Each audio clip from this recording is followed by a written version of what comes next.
Hello, this is Deb Kitko with the Wayne County Public Library here in Worcester, Ohio, coming back with you with another segment on using census records and vital records. We've already talked a little bit about some of the basics of the census records and some of the basic of vital records. And I want to take the opportunity to sort of put it in application, put it in full use. When you're getting started with research, we always say you start with yourself and you work your way backwards, and you want to get the proper documentation to verify each fact that you have. For example, when you have someone who's passed away, you want to get their death record, you may want to get their obituary, you may want to go on to find a grave or visit the cemetery to get a tombstone. As you work your way back, you may want to look at city directories, which we haven't talked yet much about. But you also want to eventually look at marriage records and at census records and birth records and other resources. So you want to, even if you believe 100% that your information is correct, you still want to go ahead and get the documentation to verify that just for your own records. So for example, my grandfather died in 2005. So although I knew him growing up and I knew his birth date as being in 1919, I knew that he's married twice, I knew who his kids are, I still want to try to get the documentation to verify that information. So we're going to start with the more recent. If you go on Find a Grave, you'll actually find a brief obituary for him. And with that obituary, you do find a little information to get started. So we know from the Find a Grave website that he was actually born on March 29th, 1919. Now, Find a Grave indicates he's born in Ohio. This is not true. He's actually born in Indiana, and I do have the documentation to verify that. So although when you're using Find a Grave, keep in mind that a lot of the information may be secondary, and you were going to have to verify the information. We also know that he died on April 10th, 2005. There in Akron, which is up in Summit County, Ohio. And I was there at the time of his death. He's buried over there at North Lawn Memorial Gardens there in Cuyahoga Falls. And it indicates that he was 86 years old at the time of his death. And it mentions his occupation, that he actually retired from the Metro Regional Transit Authority. That is true. And he had served 38 years there. He was an actual bus driver there. He was a longtime member of the Talmadge Church of the Nazarene. So this obituary is providing you information about his religious affiliation. It's also giving you some information about his occupation.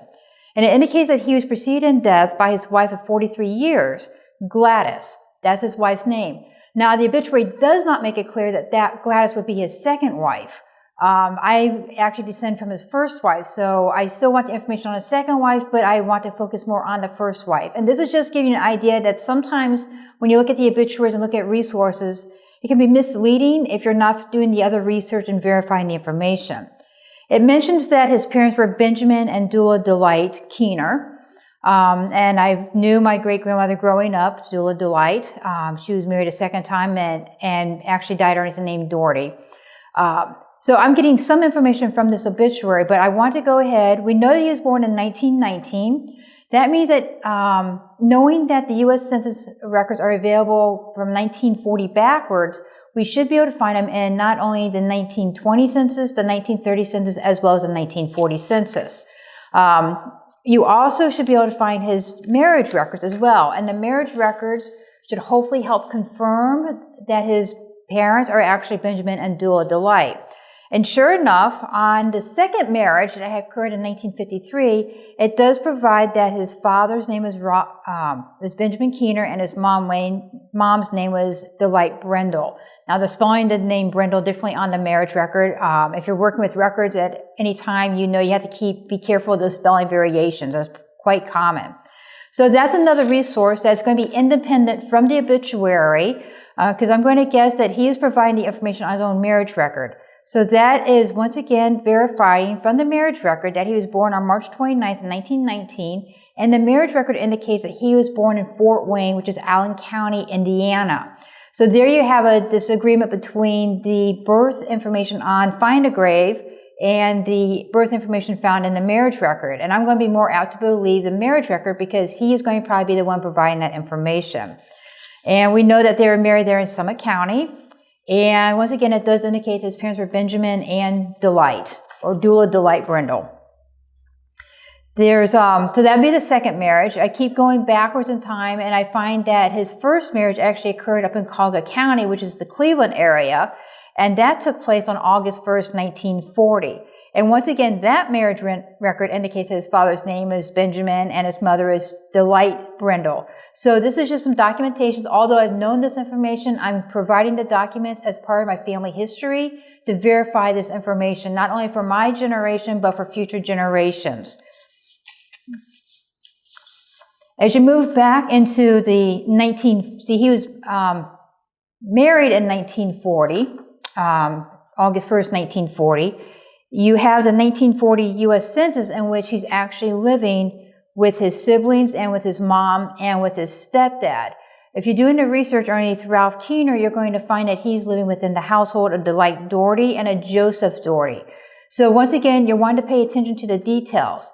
Now, the 1940 census does indicate that Ralph Keener is the son of Joseph Doherty. It usually gives relationship to the head of the household. Once again, you have to use this with a grain of salt because the relationships are not always accurate within the census records. Biologically, Ralph Keener would not be the biological son of Joseph Doherty. He would be the stepson, but this is not indicating that within the census record. So once again, you're using a lot of resources to try to verify the information and to try to prove what you know to be true or to disprove what you thought to be true. Either way, it may go. When we're talking about the census records, I've also tried to stress that you don't want to focus just on the names and the dates and the places. You want to look at other information. You want to look at the occupations. If you look at the 1940 census, remember this is during the WPA projects where you had the Depression back in 1929 and the government was trying to get people back to work. And so the 1940 census actually requested information on whether the individual was a government employee or a public employee, etc. So if you look at the 1940 census, you'll find that my grandfather, Ralph Keener, actually did government work. He was part of the NYA program and was a truck driver. And if you actually just pay attention to the first side, to the left side of the census record, you're going to miss this other information that's on the other side. So just a reminder to pay attention to all the details within the census record. And this also gives you a clue because he is with his sister and his two brothers. You want to double check to make sure all the names are matching as you're going back in time to make sure you are with the right family because it's so easy to get off on the wrong family if you're not careful. If we go back another 10 years to the 1930 census, in 1940, let me go back for a minute. 1940, he's actually living in Akron. They're in Summit County. And there's a question on the 1940 census that asks where your residence was in 1935. And it indicates that he was still living in Akron there in Summit County in 1935. You go back another 5 years in 1930 census, and he is living with his biological father, his biological mom, and they're in Pike Township, they're in Fulton County, Ohio, so you're getting a migration pattern as well. But you also want to pay attention to the other names within that household, because there are some cousins living there with the last name Todd. And if you get so geared on just looking at your ancestry and forget about the other collateral lines, you're going to miss some other clues. So once again, I'm just stressing the importance of actually paying attention to the other details. The 1930 census also verifies that my grandfather was born in Indiana. So that's verifying what's on the marriage record. It's verifying what's in the 1940 census, the 1930 census. And we're going back into the 1920 census because remember he was born about 1919, which means the first census that he should be found in is the 1920 census.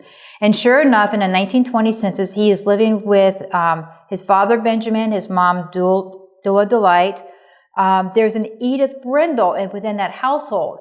Well, that's going to give you a clue. That's another name that you want to follow up. And if you do the research, follow through with the research, you're going to discover that Dula Delight's maiden name was Brindle. So does Edith could be a possible younger sister. It could be a cousin. You're going to have to do the research to find out what that family connection would be. And you do find my grandfather there, and he is just a few months old. And once again, they are living in Allen County, Indiana. And so this is going to give me a clue that there's a good possibility he was born in Fort Wayne there in Allen County, Indiana, because he was born in 1919. Just less than a year later, he's being caught in the 1920 census. And with Ancestry, they do have some of the Indiana birth records on there. And I was able to verify that my grandfather, Ralph Albert Keener, was indeed born on March 29th, 1919 in Fort Wayne, Allen County, Indiana. And it gives that his father's name is Benjamin H. Keener and his mom's name is Delight Brindle. So in terms of the census records and the vital records, we got a lot of that on Ralph Albert Keener. Now, as you continue going back into research, you're going to want to further research on Benjamin H. Brindle and on his mom, Delight Brindle. And if you follow them through the census records, you're going to find some other things. So pay attention to them as you're looking at the 1930 and the 1940 census as well. Because you'll notice in the 1940 census, I mentioned that my grandfather was living with his stepdad. So this gives you a clue that sometime between 1930 and 1940 was when his mom had remarried. And so you also want to try to find where his dad is. And sure enough, you find his dad in 1940 census. And he is actually living with his second wife, Mary. And they are living there in Akron in the 1940 census.